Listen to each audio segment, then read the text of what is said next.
உங்க விஜய் உயிரண்ண வரனா உங்க விஜய் எளியவ கொடனா உங்க விஜய் புரியாடுங்க கடனா உங்க Vijay Uncle, uncle, uncle. Uncle, uncle, uncle.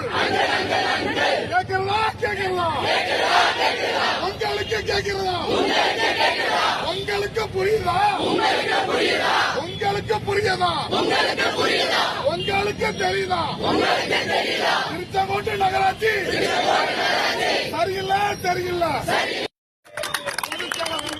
இந்த திட்டத்தை கொண்டு வந்தால் புசி ஆனந்தன் அவர்கள் தலைமையில் மாபெரும் அது மட்டுமல்ல எங்களுக்கு எங்கள் கட்சிக்கு இந்த திருச்செங்கோடு மக்கள் முழு ஆதரவை கொடுத்து கட்சி என்று பார்க்காமல் மக்களின் சேவைகளை எந்த கட்சி ஆதரிக்குதோ அதற்கு ஆதரிக்க வேண்டும்.